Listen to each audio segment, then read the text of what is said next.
மாண்புமிகு மேயர் அருமை சகோதரி திருமதி ஆர் பிரியா அவர்களுக்கு தமிழ் வணக்கம். ஒவ்வொரு ஆட்சியாளர்களும் போட்டி போட்டு கல்வியில இந்த மேடையிலே பாத்தீங்கன்னா மாற்று கருத்து கொண்ட அத்தனை கட்சிகள் இருக்கும். பொது உடைமை தோழர் இருக்காங்க, திராவிட சிந்தனையாளர் இருக்காங்க, வெற்றி கழகத்துல நான் வந்திருக்கிறேன்.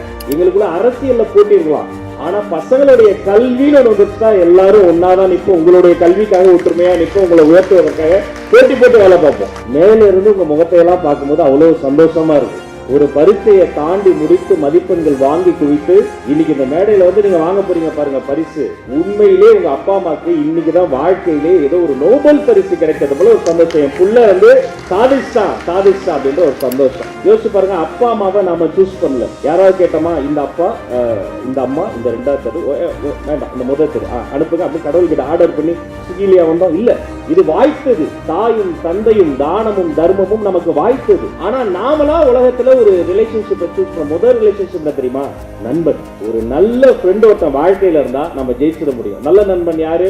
நீங்க தப்பு பண்ணும்போது இது தப்பு, இதை பண்ணாத அப்படின்னு சொல்றவங்க தான் ஒரு நல்ல ஃப்ரெண்டுக்கு அர்த்தம். அதை யார் பண்றாங்கன்னா நம்ம டீச்சர்ஸ் பண்றாங்க. இது பண்ணாத, ஒழுக்கமா இரு, இது பண்ணாதான் நல்ல பேர் வரும். அது சொல்லும் போது நம்ம கஷ்டமா இருக்கும். ஆனா உலகத்திலே சிறந்த ஃப்ரெண்ட் யார் தெரியுமா? நீங்க பண்ற தப்புன்னு சுட்டி காட்டக்கூடிய ஒரு நல்ல நண்பன். அந்த ஃப்ரெண்டு வேற யாரும் கிடையாது, உங்களுடைய டீச்சர்ஸ் தான். லைஃப் ஃபுல்லா இவங்களை நீங்க மறக்கவே மறக்காதீங்க. பெரிய ஆள் ஆனாலும் உங்க டீச்சர்ஸை மறந்துடாதீங்க.